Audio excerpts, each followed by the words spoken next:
Hey, so I want to look at Enphase in this video. Ticker symbols here on the screen, ENPH for Enphase.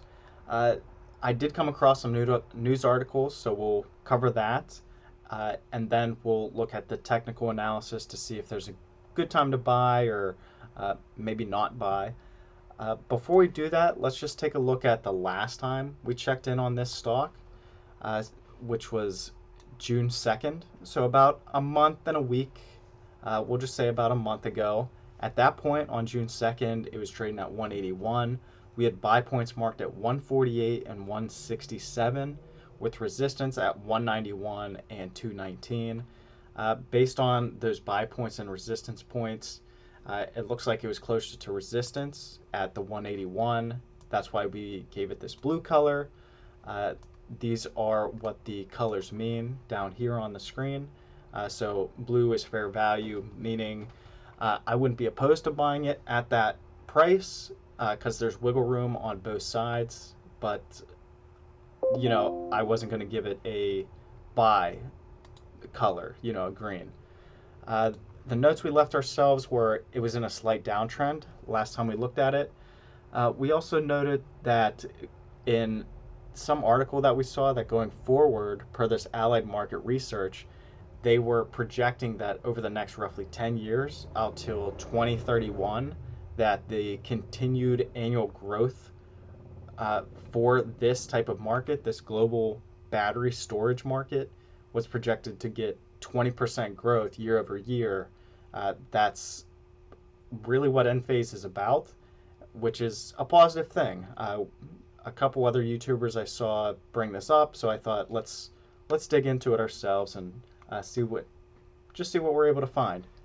So let's just go into the news, and if I go over something that you have a question about, feel free to ask that, or if you want to add something that you think I might have missed and you want to just add to the pot of knowledge here, that would be great too. So let's move on to the next slide here. So right off the bat, Enphase Energy launches new home energy management solution in Germany. The world's leading supplier of microinverter-based solar and battery systems announced the launch of the IQ Energy Router family of devices in Germany and Austria to enable the integration of select third-party EV chargers and heat pumps into Enphase solar and battery systems. This IQ Energy Router works with both EV chargers and heat pumps. Sounds like it's kind of newer technology, and it sounds like it's all encompassing. Where to me, it's making it sound like not all energy suppliers, or in this case, microinverters, possibly have this capability. So this is something they're promoting here. Enphase is working with EV charger and heat pump manufacturers to integrate their products with the Enphase energy system. So again, they're making this microinverter, and they're hoping that the people that make the solar panels, that they're compatible. So that's what's happening here. Third-party products are tested and certified in Enphase Home Energy Management Integration Lab and connect with the Enphase app. New Enphase Home Energy Management products are expected to start shipping to customers in third quarter of 2023. So we'll be able to see, as long as we follow them throughout the rest of the year and into 2024, we'll see how these new products get integrated and impact their revenues. This will be on display for the first time at this Inner Solar Europe conference in Germany. I don't recall any news from that event, considering that event has come and gone. So let's just move on. 3 surprising EV stocks surging on Tesla's Supercharger news. Enphase is a picks and shovel play in the EV industry. The company produces microinverters and level 2 and 3 chargers for residential use. These products benefit as more consumers switch from gas-powered vehicles to EVs. The GM and Ford deals add to this upside. So this was something that occurred. It didn't officially impact Enphase, but in a roundabout way it did. And so we have this note over here on the right saying GM and Ford each made a deal with Tesla that will allow those car makers to use Tesla charge stations. So that's big news for them because they get broader coverage for their electric vehicles without having to, build these charge stations. Tesla's solar products compete directly with Enphase, and wider availability of GM and Ford EVs will give end users more reasons to choose Enphase products over Tesla's Powerwall products. And I believe it goes into kind of why they feel that way. Mixing and matching systems can create significant power inefficiencies. So they're saying these Tesla owners, if they go through this solar panel route, they're just going to use the Tesla brands, which kind of makes sense here, rather than combining their Tesla brand with their Enphase product. Meanwhile, those buying GM and Fords have more reason to buy Enphase products, which typically sell at a significant discount. So that's kind of that's definitely a pro in this case for getting into the stock, is with Tesla allowing GM and Ford to use their chargers. That means they can produce more vehicles without much of a hiccup in production, because people won't complain about they can't find chargers. The chargers should be there. And the way it's impacting Enphase is that GM and Ford, chances are they're not going to, they can obviously choose to have Tesla as their solar provider or charging station at home. But if Enphase is going to charge a better priced product with similar results, these consumers will likely go with Enphase. Of course, we'll see that as time passes. Next, we have the company is expected to report earnings per share of $1.27, which would be up about 19% from prior year's quarter. And I think Enphase's next reporting is end of the month. So once we circle back in this on August, we should have updated figures. Estimate for revenue is projected net sales of $733 million, which is up close to 39% from a year ago. So again, pretty small company. I mean, I think they do go and give the full year here. So earnings for the full year would be about 557, and revenue would be about 3.1 billion. I think the market cap on this is about 24, maybe 25 billion. So this is a very small company still, and a lot of room to grow if it's, continues at these growth rates, which the changes they're saying from last year was they're projecting a 20% growth in earnings per share and 33% growth in revenue. These are hitting marks. 25% is always kind of my magic number. So to see things above that, there's a chance that Enphase could be one of these companies that can hit for us big. The forward PE ratio of this one at the date of this article, which was June 13th, the forward PE ratio is about 31, 32. The industry average on, I guess, electric/solar type energy companies was 26. So it's currently trading at a premium. Not sure what the price was for this stock on June 13th, but June 2nd, it was about 181. So I think it was on a down slope. So it might have been in the 170s. We would still be overpaying. We'll see what it is when we get to the technicals, though. Next, we have so another news item on June 20th. They announced that installers of Enphase products in Brasilia, I believe that's Brazil, have seen a significant increase in deployments of residential solar energy systems powered by IQ7AM. That IQ7AM microinverters leverage Enphase's unique software-defined architecture and semiconductor integration for excellent reliability.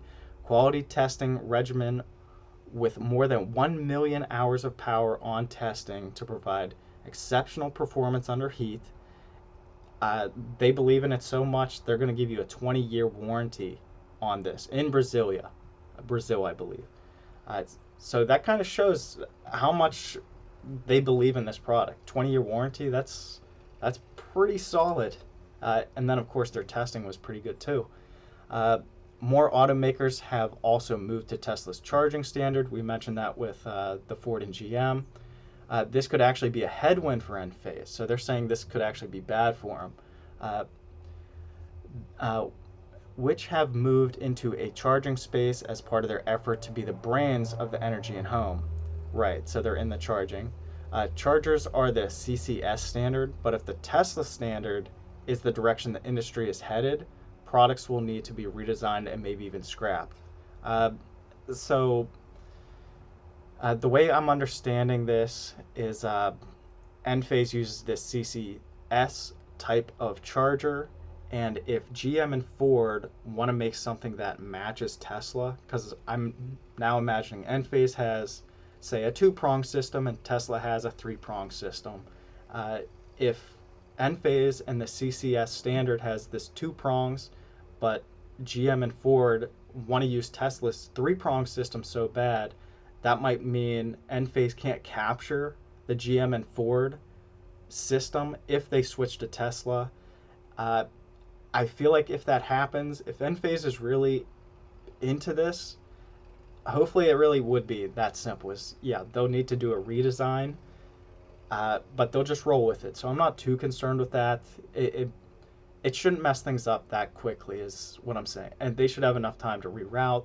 And then here is just like some of the Enphase's solar, what is it, micro inverters, just to see it.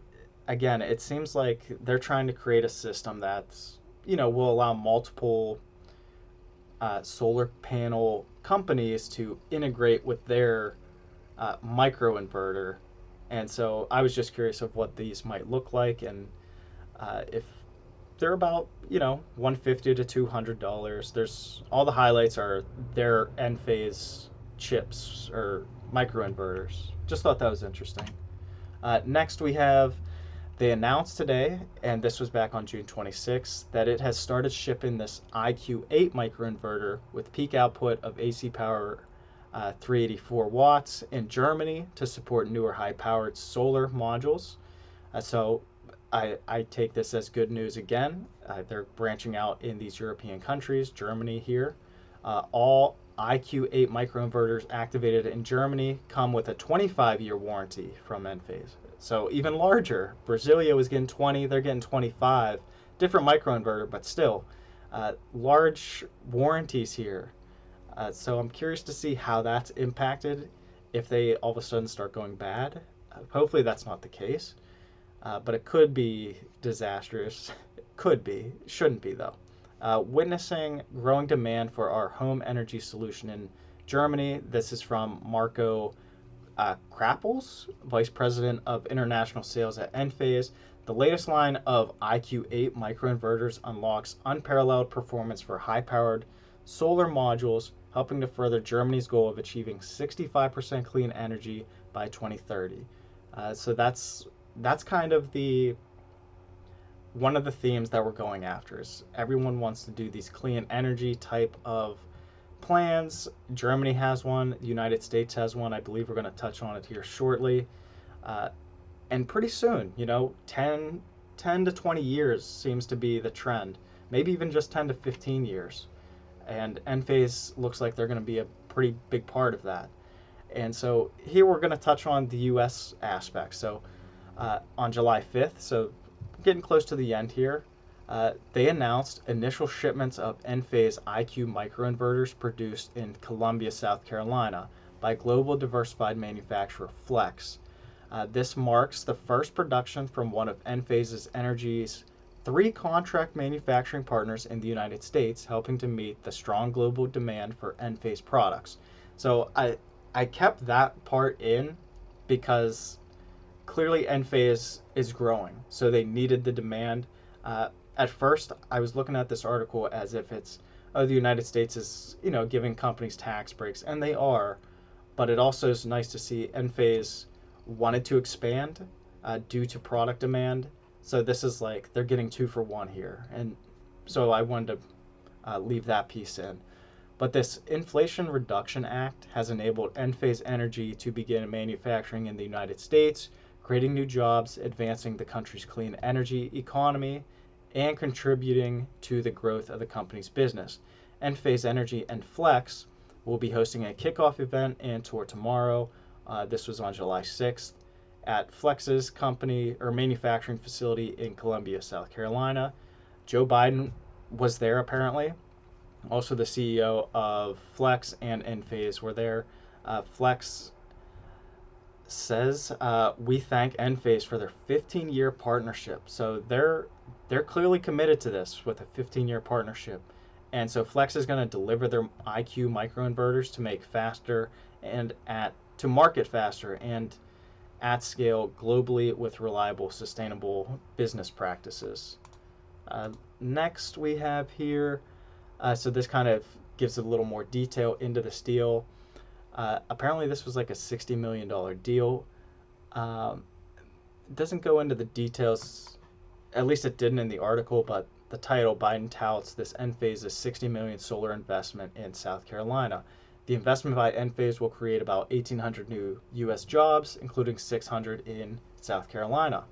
Enphase intends to open up 6 new manufacturing lines, bolstering clean energy supply chains and helping power as many as 1 million homes per year.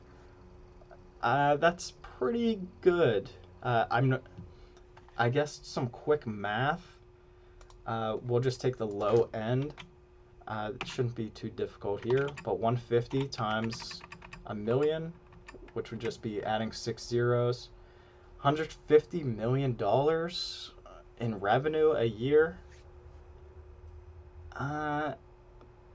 Hopefully it's more than that. They do have a couple product lines, so hopefully it's more than 150 million a year. Enphase sells microinverters and batteries for solar arrays, but its products are manufactured in China, Mexico, and India.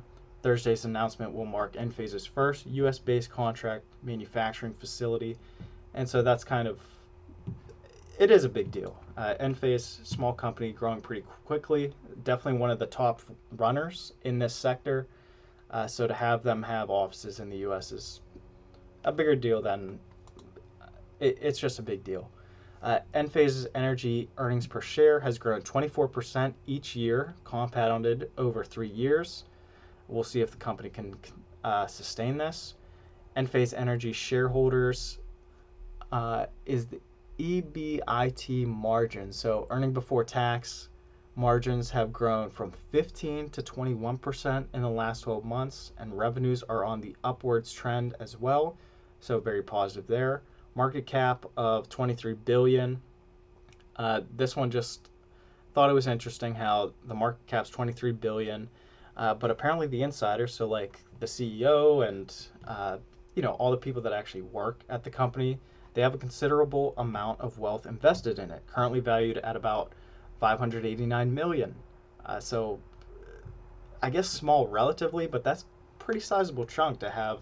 Just, I imagine maybe 10 to 20 people having that much pooled for this company. So yeah, I mean, it wraps up by saying the insider commitment is encouraging, since it would ensure the leaders of the company would also experience their success or failure with the stock. So we'll see how this plays out. And then the last thing, this is America's goal. Biden aims for 100% clean energy in America by 2035.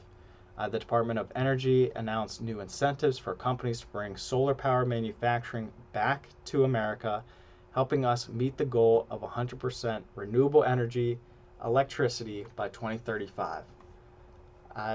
So we'll see Enphase's impact. It sounds like Enphase has a very big market ahead of it, as long as it can continue to meet its goals, continue to grow. This one does seem like it has a lot of potential here. So we do have the technical chart in front of us. And so again, when we looked at this last, and we'll zoom in for that,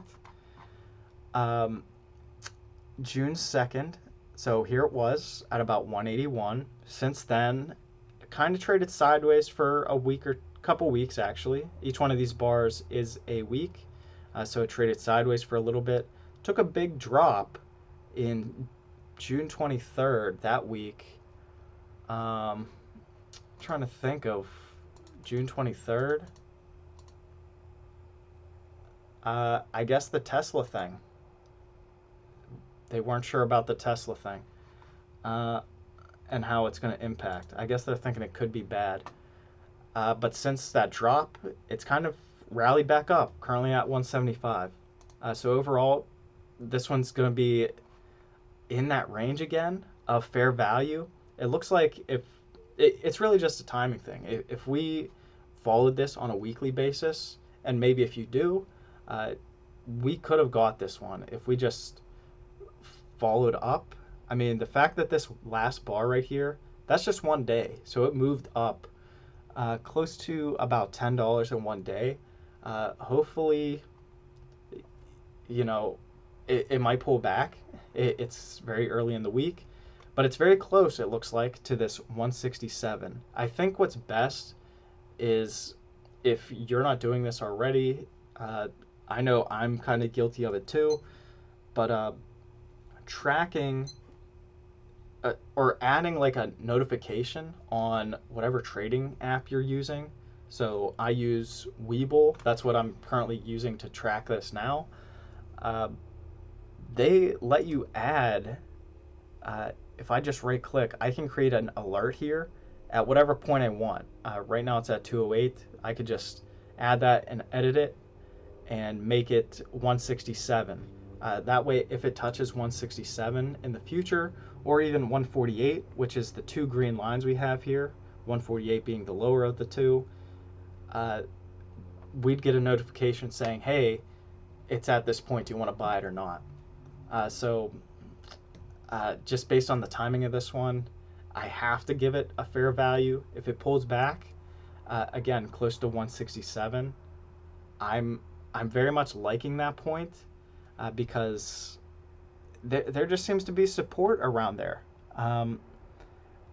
Technically, we could probably, pull that point back to maybe 157. Seems like a true bottom, but we like 167 because it does seem to be acting as support, especially in May. Throughout May, 157, or I'm sorry, 167 really did act as support. But again, to more so fine tune it, it'd probably be like 161. And then most recently in the second half of June, again, 167 seemed to be the point of interest where, yeah, it did pull back to maybe 158 is the true figure. But within the next week, it pulled right back up to 167. And let's just zoom out a little bit to see more of what's going on. So this now goes back to about November of 2020. And that 167, again, if we just look here, it kind of acted as support. I guess not for too much, but for about 2, maybe 3 months here in 2021, it acted as that. And then also the 148 figure, it acted like strong support here for a couple months from March to April of 2021, tested it again in October of 21, May of 22, and then we could kind of count these in May or June of this year. It got close to it, didn't dip all the way to 148, but we also, that's why we marked 167, because it seemed like there was some support there too. So I do like those points, the 148 and 167. Because of what I'm seeing now, I'm going to make 167 the bold figure. That is the point where I'd be most interested. And then, of course, if it fell back to 148, yeah, it would probably be best to add another share if it comes down to that point. The resistance of 191. So 191 is this blue line that we have here. And then 219 is the second blue line. One thing I'm going to change is this purple downtrend. We are officially out of that. Enough time has passed that it seems to be consolidating, I would say, between about 167 and 191. 191, for whatever reason, seems to be resistance, and technically it's probably 184, but let's zoom out a little bit, see if there's anything more to that line. 191. So going back to 2021, in July and August, it struggled to get above that point. I'm going to say here in April of 22, yes, it went above 191, pulled right back the next week. And then 191 kind of acted as support a little bit here. From June to July of 22, and also in March of 23, it kind of acted as support. So I think with this one, the way I would play it is, if it pulls back to 167, great, pick it up. And then 191. 191, I'm not really a big fan of that point. I guess it would depend on if we saw strong earnings, things like that, reasons that it would choose 191 as support. I wouldn't need to see this one kind of kick up to 220, which is that second blue line. 220 is a very strong resistance point, I feel like. Here's one very noticeable one. Here's a second that's not super close, but close enough. Here's a third very strong one. And then four or five, we could say here. So 219, what I'm going to do is I'm going to make this red also, just so it's more clear. 191, yeah, that I like it as a blue line because it has acted as resistance, but also support at some points. For right now, it is definitely a resistance point. If this pushes all the way up to 220, it might struggle to fall back as low as 167 in the future, and 191 might act as support going forward. But right now, it's definitely resistance, and so I'm going to say, I guess for right now, I'm going to say 191, with the knowledge that we're likely going to circle back to this in August. And come August, maybe 219 is going to be the true figure. But for today's video, 191 is probably the better resistance point, where I wouldn't want to get into this one at that point. So to update our note, the slight downtrend, I think that's gone. So I'm deleting that. We already deleted it from our chart. Going forward, okay, so the continual annual growth, that's still a thing. Anything else? I guess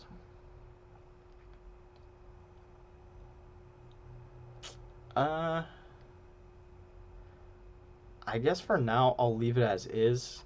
The only thing I'm tempted to do is add in that it's kind of trading between the range of about 159 to 185, and it's been doing that for about 2 months now. So I'll add that. So it's consolidating between 159 and 185 since May of this year. Outside of that, I'll update the date till today. But that's pretty much it. So not much has changed in the past month, surprisingly.